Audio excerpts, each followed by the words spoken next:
Eric Cantu's parents have called it a miracle he survived being shot multiple times by a San Antonio police officer. But in the 2 years since he was released from the hospital, his road to recovery has taken some detours, marred by multiple arrests. Get out of the car. It was a police shooting that made national headlines. Shots fired! Shots fired! Shots fired! Eric Cantu, 17 at the time, shot while backing up and speeding away from an SAPD officer in this McDonald's parking lot. State versus Eric Cantu. This is Eric now, appearing before a judge in handcuffs and orange jail garb. Those hospital photos once featured on news sites, now replaced by mugshots. I offer the court to be mindful that he's 19 years old. He's experienced significant traumatic events. Prior to the shooting, he has no criminal history, not even juvenile history. This was Eric 2 months ago, clean-shaven, wearing a suit and tie, granted probation after pleading no contest to a pair of evading arrest charges. I don't want to make excuses or anything. I'm sorry. I never want to go through this ever again. But here he is back in court. Prosecutors say he violated probation by driving his father's car on a suspended license. Does Mr. Cantu use that vehicle? He's not allowed to use that vehicle. Pardon me, Mr. Cantu. I didn't ask if he's allowed to use the vehicle. I asked if he does use the vehicle. Does he? He has used the vehicle in the past. Yes, sir. The defense claims he only drove to see his probation officer. The young man his first time on probation, trying to get this right, doing the best that he can, reporting to probation.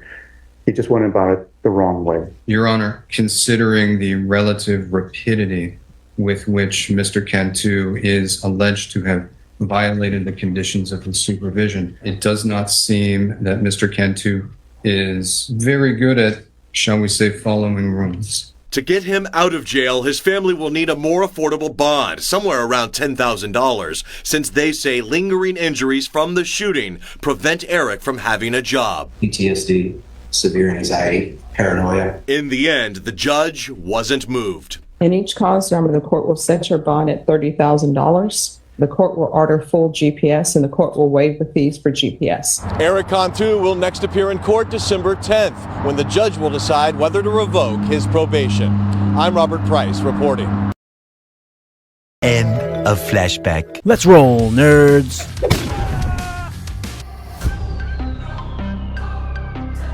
Two, 3, 8. And 2024 CR 1237. State versus Eric Nathaniel Cantu. Can I have parties announced for the record? Melissa Alvin and Lauren Espinosa for the state. Charles Blank and Lindsay Shaw from my client Eric Cantu. And are you Mr. Cantu? Yes. All right. All right. Mr. Cantu, have you had a chance to review the motion to enter adjudication of guilt and revoke community supervision in each of these cause numbers with your attorney? Did you understand it? All right. In each of the cause numbers, are you the same Eric Cantu who was placed on deferred adjudication in cause number 2024 CR 1238 for the offense of evading arrest detention with a vehicle on September 9, 2024 for a period of 7 years? Is that you? All right, state. Your Honor, we are going to proceed on the only allegation made in the MPR. All right. Would you like to read it into the record? I will, Your Honor. I'm just trying to find a copy of it. On or about the 28th day of September 2024 in Bexar County, Texas, the defendant, Eric Cantu, committed the offense of assault in violation of condition number 1. To that offense, how do you plead? True or not true? Yeah, it's true. And that is in both cause numbers? All right. Did you understand by pleading true to violation of condition number 1 in each cause number, the court could find it true, grant the motion, find you guilty, and sentence you up to 10 years in the prison and up to a $10,000 fine? All right. Then the court will find violation of condition number 1 true. You may be seated. So, to both parties, the defendant was placed on deferred adjudication on September 9, 2024 for a period of 7 years. The new number 1 that is listed in the allegation is from September 28th, 2024. We are currently sitting at November 11th, 2025.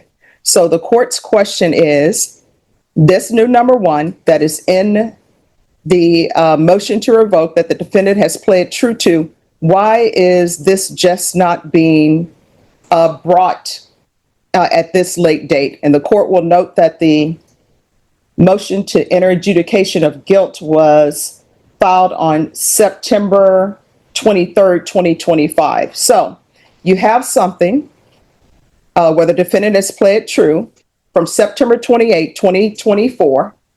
And this motion to revoke was just filed on September 23rd, 2025. Yes, Your Honor. Yes. Your Honor, as I have explained, when I was assigned to this court, I reviewed a motion to potentially consider withdrawing Mr. Cantu's GPS. And upon doing so, I observed that he had this unfiled misdemeanor assault that had viability to it. I can't explain why the case sat for as long as it did. I just know that as an at-large filing, a lot of times those cases don't get looked at as quickly as arrest cases or people who are sitting in jail. So when I looked at it and I saw that there was viability to it and a cooperative complainant with legitimate injuries, it was not something that I could just ignore. So therefore, upon reviewing the case and talking with the misdemeanor prosecutor, it was decided that the case should be filed and it had to be addressed. It could not just be ignored. It had to be addressed because it did occur after he was placed on probation. Respectfully, if we had known about this and had the opportunity to evaluate it and understand the allegations coming from the complainant in regards to what Mr. Cantu has just pled true to, if we had had an opportunity to understand all of that earlier on, we would have recommended revocation earlier on. And I apologize that it took this long for it to happen. I understand that that is not ideal, but with a victim who had legitimate injuries and legitimate trauma from what happened, it was not something that we could just ignore and say, oh, it's been so long, so it shouldn't be addressed. He violated his probation 2 weeks after he was placed on probation by violently assaulting a young woman. And here's the problem. The problem is that he has been on deferred adjudication for over a year, and there's this file that's just sitting upstairs. So how many at-large cases that are, and I'm assuming this was a family violence case? It's not, Your Honor. Oh, it's not? No. So how many cases are just sitting up there, haven't been indicted, and nothing has been done with them? Your Honor, I don't know. I wish I could tell you. I don't know. I know that the subject of the backlog has been a regular subject of discussion. I can't explain it. I would love to be able to give the court a better answer than that. All I know is when I got put in this court and when it got put on my radar, I saw that it needed to be addressed. I can tell both parties what the court's problem is. Whoever radar it was put on, when it was put on, the court's problem is that this case was only recently filed in September of 2025, and he's been on probation since September 2024, and nobody does anything with regards to this case that's just floating out there. Your Honor, what I can say, and I'm not saying that it's going to make everything okay, but what I can say is that, as the court is aware, he was placed on probation in early September of 2024. The offense date for what he's just pled true to is September 28th of 2024. Mm-hmm. He picked up his very first MTR in October of 2024, which was only a month after having been placed on probation. Mm-hmm. But our office didn't know about these allegations because they weren't even filed with our office until December 18th of 2024. So when that first MTR was filed and disposed of in December, on December 4th of 2024, we still didn't know that this case existed. So the MTR got disposed of, he got sent to ISF, and then once he is sentenced on his MTR and the MTR is no longer pending, we have no reason to look him up and see what else is going on until he is set on our court date or in court for us. And since the misdemeanor case was an at-large filing, he never got a court date on it. So we were never notified that he had a new case. And if we don't know he has a new case, then we aren't going to be looking him up to see what's going on with him because he's already been sentenced on the MTR. And that part has already been closed out. But this was sitting in your office, you say, since December 2024? There was the JN was requested by the police department December 18th of 2024. Okay. I'm not entirely sure when the case was completely sent over, but that's when the JN was requested. Yes, ma'am. Defense, do you want to address those issues? I would, Judge. And I will start with the comment. It was brought to my attention when there was a request made for him to have his GPS removed. And that request was made by the probation department. So the probation department has, at that time, has found that my client has been such a model probationer that on their own, they asked the district attorney's office to review the possibility of removing the GPS monitor. And only at that point did the state then realize, well, no, not only will we not agree to that, we're going to do something completely opposite. We're going to file a motion to revoke his probation. And based on a case that was filed with the district attorney's office, according to the charge and disposition report, December the 18th of 2024. So for the district attorney's office to say, hey, it's not our fault because nobody told us, it's their own office. So what you have is a young man who was placed on probation September of 2024, has pled true to this offense that happened several weeks after, came before this court in October of 2024, and this court took it upon itself to sanction him, send him to ISF, has had him on the monitor since then. And I think what perhaps the most important, or one of the most important things to consider is how he's done from that point until now. And that's in the court summary, which I certainly hope the court has had a chance to review. I don't review court summaries until there are no objections. Any objections to the court reviewing the court summary? No, Your Honor. And do you have a copy, or may I approach and tender a copy to the court? Usually it's emailed to me, but as I said, I don't look at any of this until both parties have no objection. So let me see my email.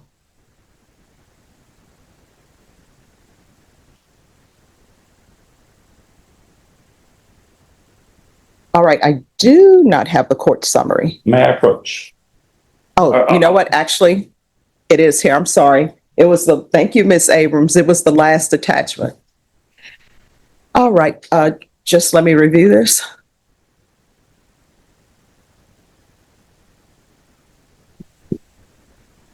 All right, you may proceed. I certainly think anytime the court is considering a motion to revoke probation, the court should always look to the person that knows the probationer best.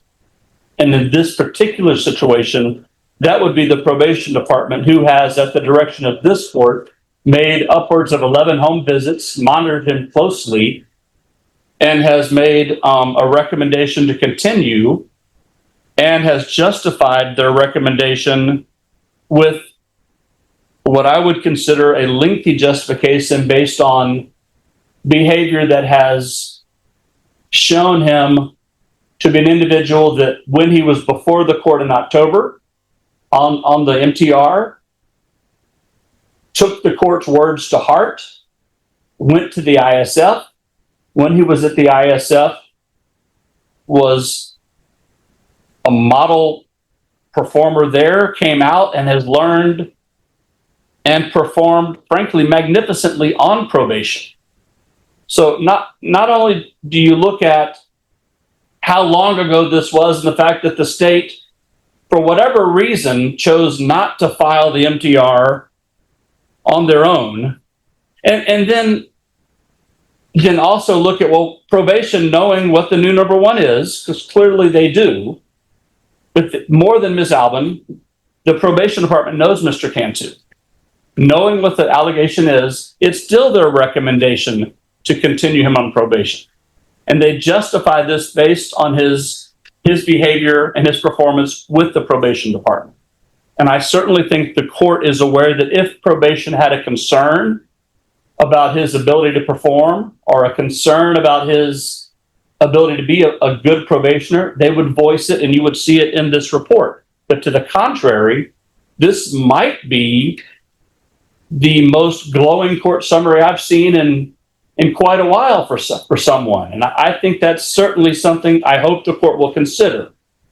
So I'm certainly concerned that there's this belief that, well, it was filed in December, but nobody told me, so I didn't do anything about it. Well, they're the same office. So, and I guess we should assume that if the probation department had not on their own asked to have the GPS removed, we wouldn't be here. Because the left hand is not telling the right hand what's going on. She certainly wouldn't have on her own looked up who Eric Cantu was, and we wouldn't be here at all. We're only here because he was doing so well, they asked her to consider taking the monitor off. That's the only reason we even got here. And if Ms. Alvin is concerned that he needs to be prosecuted for this assault, that case is pending. In a misdemeanor court, it's a misdemeanor offense. He has a court date coming up, and he will face prosecution and is facing prosecution on that case. But to ask this court to revoke him for something that happened right after he was placed on probation, and more importantly, before he had the chance to prove to the probation, and more importantly to this honorable court, how he took this court's instructions and concerns to heart and has proven to the court that he did listen to you that day in October when he was here in 2024. And it's indicative from the report.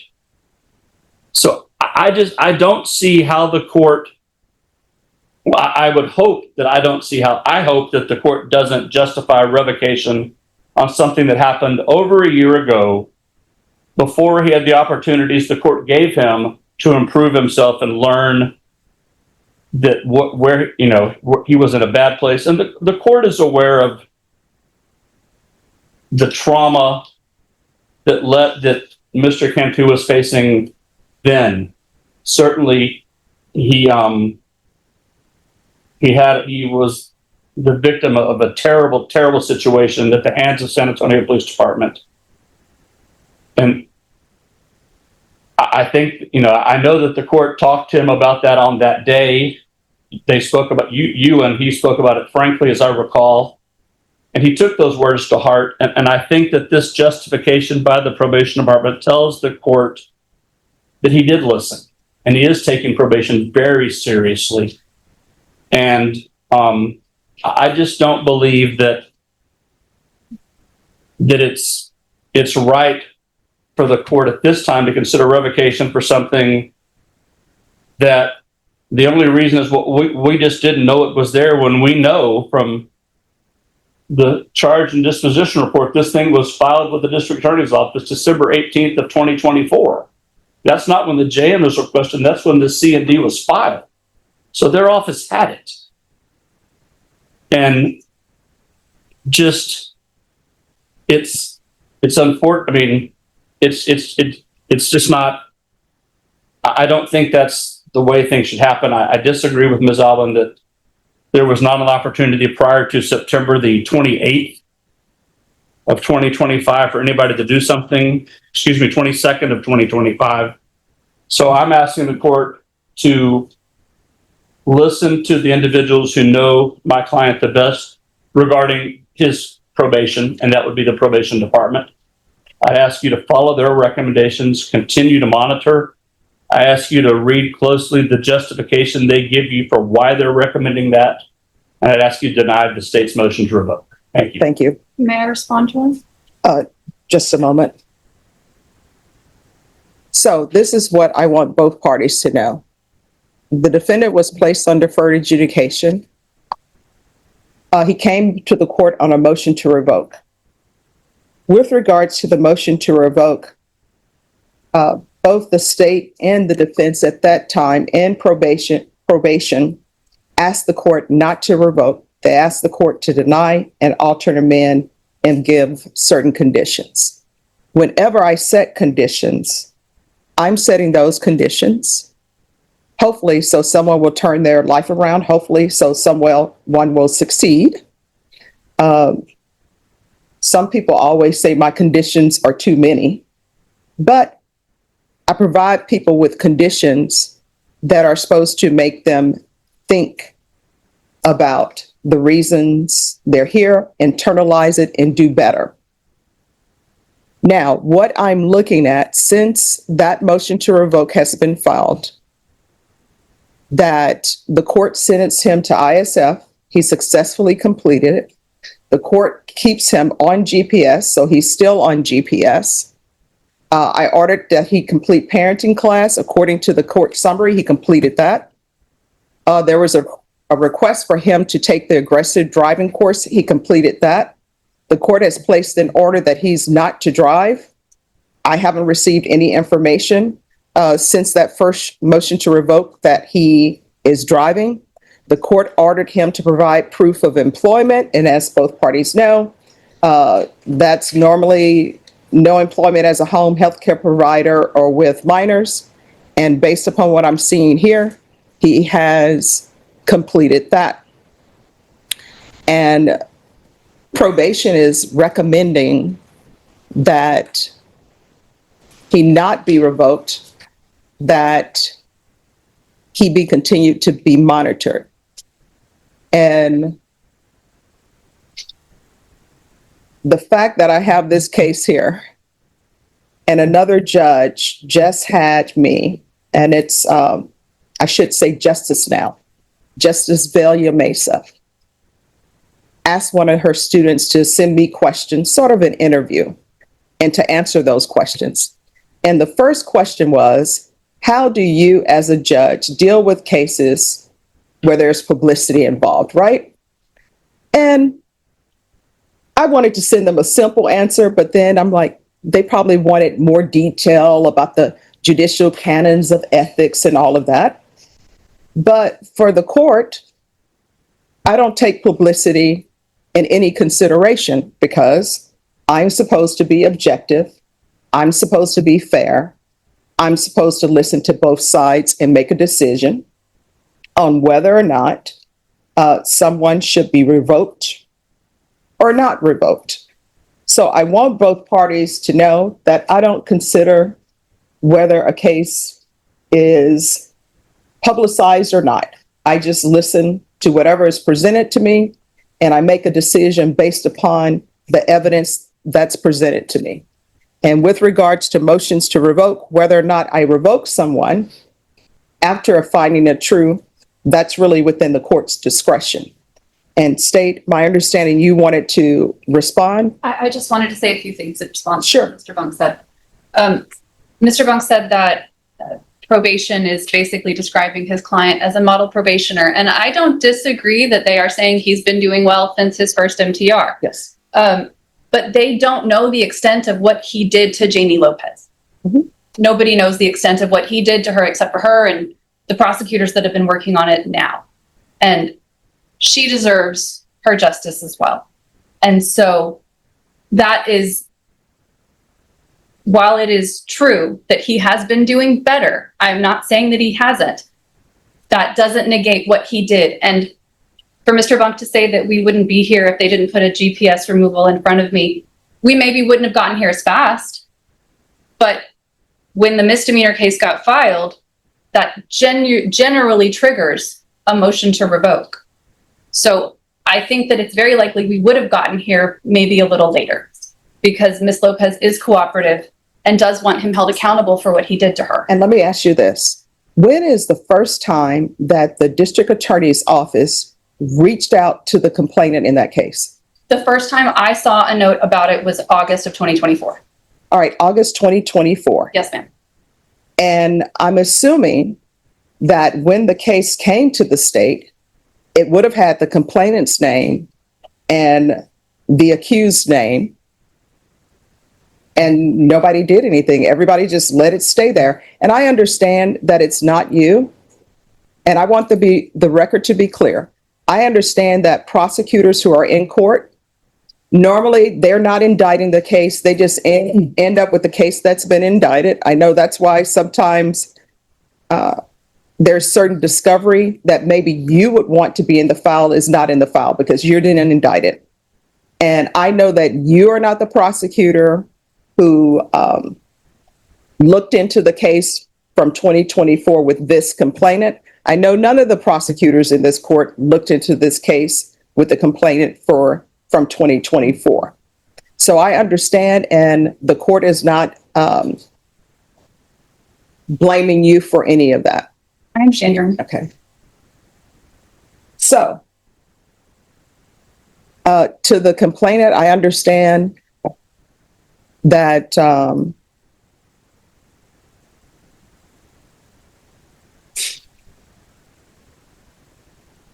I have to be careful what I say because of the legal rules, right? Sure. And I'm sorry to interrupt, Your Honor. I believe that our victim, Ms. Lopez, has actually stepped outside. Okay. Just so you know. So I understand with regards to the complainant that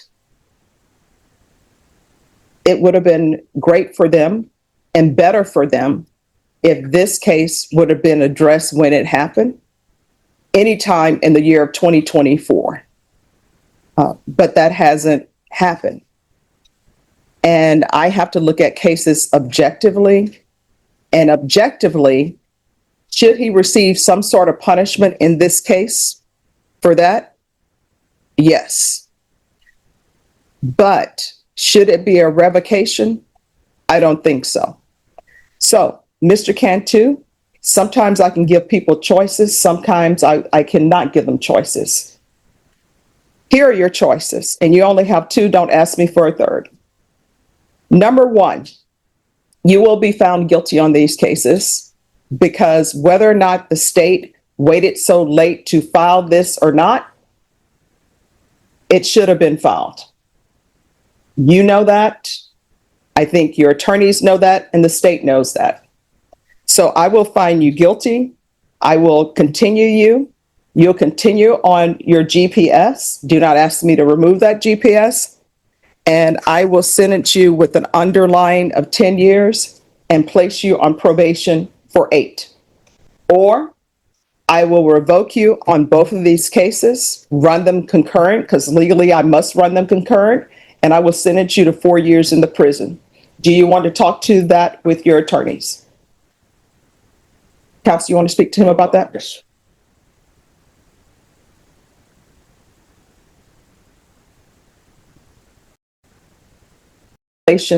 On. All right. And each cause number, this is what the court will do. And Mr. Cantu, I want to let you know you're being found guilty because you should receive some form of punishment for that violation.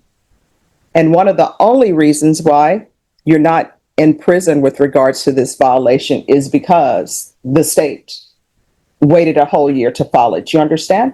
It's because of that and because of the probation's report that you've been doing well. All right. So in each cause number, the court is going to find you guilty. The court will sentence you to 10 years in the prison, suspended and probated for 8 years. So what that means with that 10-year sentence is that if there are violations on this motion to revoke, you're looking at potentially 10 years in the prison. Do you understand? Yeah. And has the probation, has the restitution been paid or no?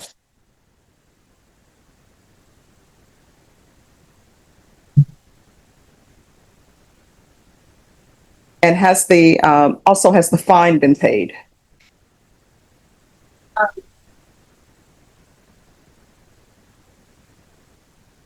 I don't have a restitution amount listed.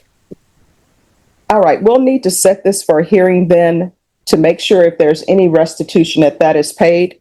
Ms. Ferguson, I need a date in the last week we're here in December for a restitution hearing, and that's in regards to Tiffany Johnson and Walmart. Your Honor, Yes. may I make a request? Yes. Obviously at your discretion, since he has pled true and you found it true, Could we order restitution and some conditions relevant to the assault allegation? Yes, if you all will, what we'll have to do is we'll have to have a hearing on that. So, Ms. Ferguson, a restitution hearing, please. All right, so we're going to do that on December 15th and state, on that date, whatever conditions you believe would be appropriate, I'll have you all confer, and there may be additional conditions for your client. Okay. Judge, and to be clear, that restitution hearing is under the clause number 1238, ending in 1238. Yes. Thank you. All right. And then probation, it'll be all previous conditions. Do you need me to recite those again? No, Judge, I do need clarification on one condition. He was placed into the ISP program, which is our intensive supervision program, on 5/13/25 upon completion of the local ISF. And he was due to discharge on that program on September the 9th. Do you still want him to remain in the program? Yes. Thank you, Judge.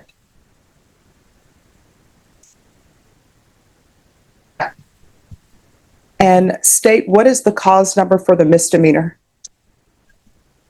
Give me 1 second, Your Honor. I have the file right here.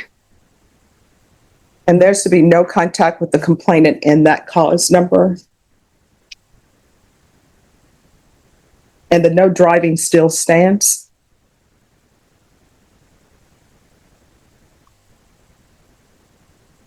Oh, and I just need the cause number. Oh, yes, it is. Okay. 2025 CC 013069. All right, and there's to be no contact with the complainant in that cause number 2025 CC 013069. All previous conditions are to remain in effect.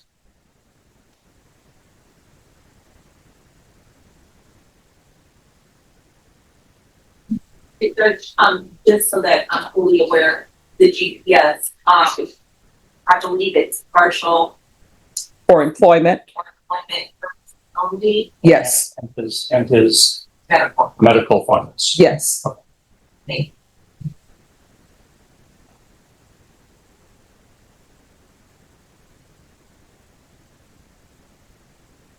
All right.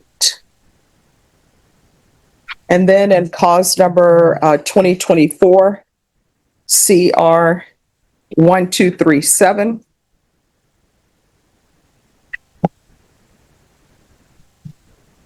The court is going to find you guilty. And in that cause number, the court will sentence you to 10 years in the prison, suspended and probated for 8 years. And all previous conditions are to remain in effect. And there's to be no contact with the complainant in 2025 CC 013069. So that both parties are clear, we're going to come back on December 15th. At that time, state if you will have the documentation on any amount of restitution due to the complainant in 2025 CC 013069. And at that time, the court will consider any amendment of the conditions that the court has previously stated. Yes, ma'am. And Mr. Cantu. Defense, I think. I just did one, Judge. You probably need a second. Yes. Yeah, as you were saying that, I realized I didn't. And that's the 37 number. Yes. In each of these cause numbers, did you review the trial court certification of defendant's rights to appeal with your attorney? Did you understand it and did you sign it? All right. Yes.